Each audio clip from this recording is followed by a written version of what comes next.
Hey guys, today is April 27th. Happy Monday. Just a quick note, we are skipping goals 5 and 6 and moving directly to goal 7, finding instantaneous rates of change by calculating derivatives. This is chapter 12, section 4 in your book, and we're still in unit 4B. So first off, what is a derivative? It tells the slope of a curve at any single point. And in the past, I think it was chapter 1, section 4, I believe, we calculated the average rate of change or slope using a secant line. So this might look familiar, this equation. We did f of x2 minus f of x1 over x2 minus x1 to find the slope between these two pink points here on the graph. However, now we are going to make those 2 points closer and closer until they touch.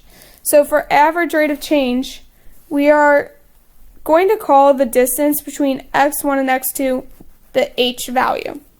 And we want the h value, we want these two pink points to come closer and closer together. We want h to approach 0.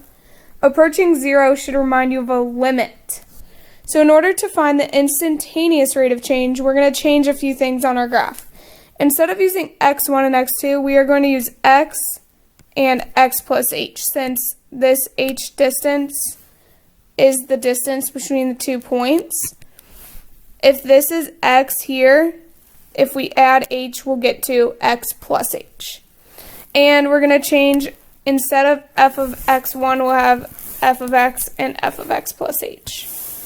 So we're basically changing h until it gets closer and closer to 0, as you see in this picture on the right. H is getting closer and closer to 0. Eventually, once h reaches 0, that would be where we have a tangent line, so the distance between the 2 points would be 0, so the line would only be touching at one point, which, remember, is called a tangent line. So the limit in order to find the slope here is f of x plus h, so that's what we're using instead of x2, minus f of x, this is like f of x1, over x plus h minus x. But notice in your denominator, these x values would cancel out. So here is the limit that you would use to find the slope of the tangent line. This slope, we are not going to actually calculate. That is what we would have done in goals 5 and 6, because I'm just going to teach you the tricks and rules for derivatives. This slope will actually find the derivative.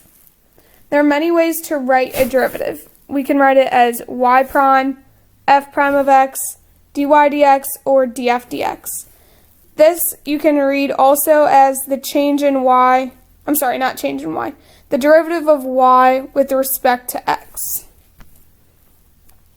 The first rule that we're going to use in order to find a derivative is called the power rule. So this works on a function such as f of x equals x to the n. So this could be like x squared, x to the negative 5, x to the 3 halves, whatever. N just has to be a real number. The derivative is n times x to the n minus 1. So you're basically taking the power and bringing it down and then subtracting 1 from the power. Let's use this in a few practice problems. This is example 2 in your book, and it says find the derivative of each function. So for part A, we're just going to follow the formula. Bring down the power, subtract 1 from the power. So now to simplify this, we just have to subtract the 1 from the power. So the derivative of x to the 9th is 9x to the 8th. Next, for part B, we first need to rewrite this function so that it is x to a power. You guys already know you can rewrite a root or a radical as a fraction, a power fraction. Now to take the derivative, we bring down the power and we subtract 1 from the power. 7 over 5 minus 1, that would be the same as 7 over 5 minus 5 over 5. So that would give you 2 over 5. as the exponent. Be careful when you're writing these. That one was kind of a bad example. Make sure your exponent actually looks like an exponent. Okay, this one we still need to rewrite it so that it's just x to a power. If you have a power of x in the denominator, you can rewrite this as a negative power. Now to take the derivative, all we need to do is bring down the power, subtract 1 from the power, and then simplify. So you get negative 8x to the negative 9 is the derivative of h of x. Okay, we also know a few other rules for derivatives. So for example, if f of x is equal to a constant, such as this picture, this figure over here, this graph, this is like y equals 2, or f of x equals 2. Wouldn't you agree that the slope anywhere along this line is equal to 0? So the derivative of f of x, if f of x is equal to a constant, is always 0. Next, if you have a power function with a coefficient in front, when you take the derivative, you basically just multiply the coefficient by the power when you bring it down. Finally, if you have a function that has more than one term, you can basically, let's say you have g of x plus h of x, these are your two terms.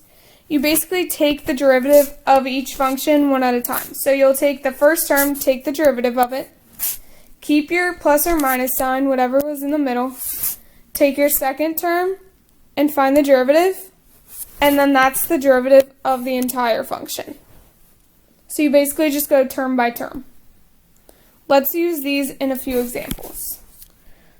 Find the derivative of each function.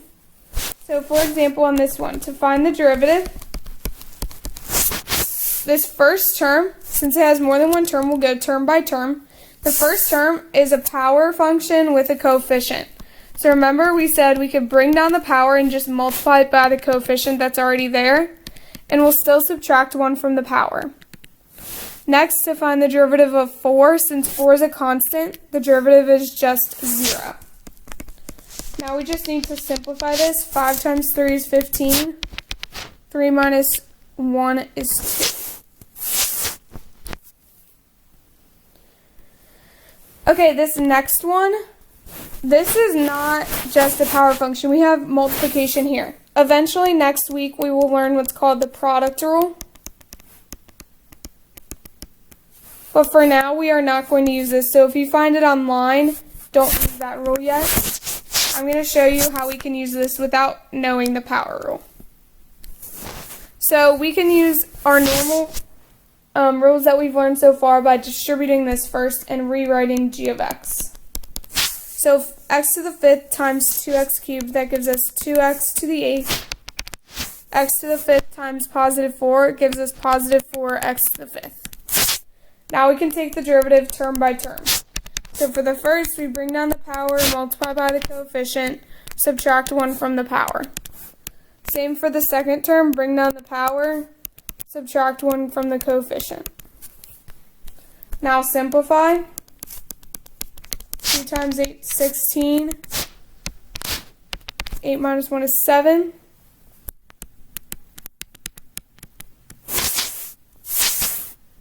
And there's your derivative.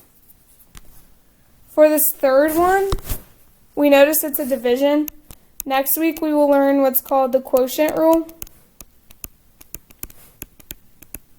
So if you find this online or in your book, don't use it yet. We're going to use it next in a few lessons, but not yet. So we first need to rewrite h of x. We can do this by dividing each term individually by the denominator, since the denominator is just a single term. Remember, this only works if the denominator is a single term. Otherwise, you would have to do long division.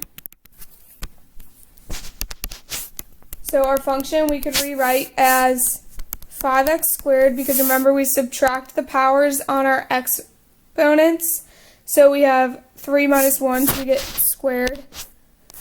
X over x just cancels out. So we have minus 12 minus 6x, 5 halves minus 1. That would be like 5 halves minus 2 over 2.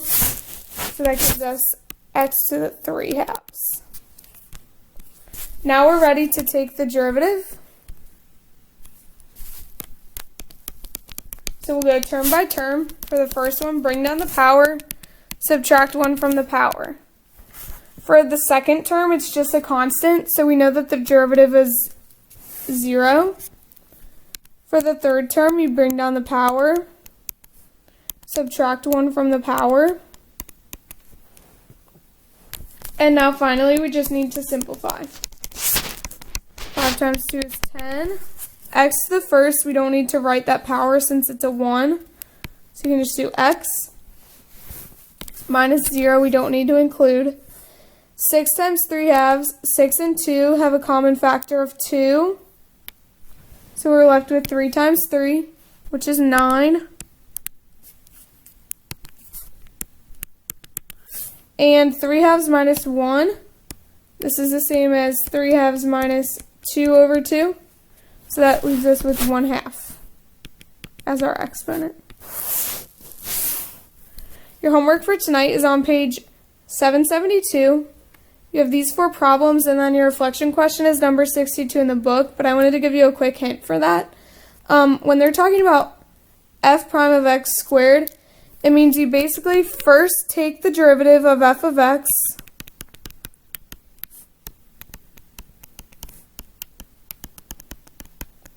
then you square it.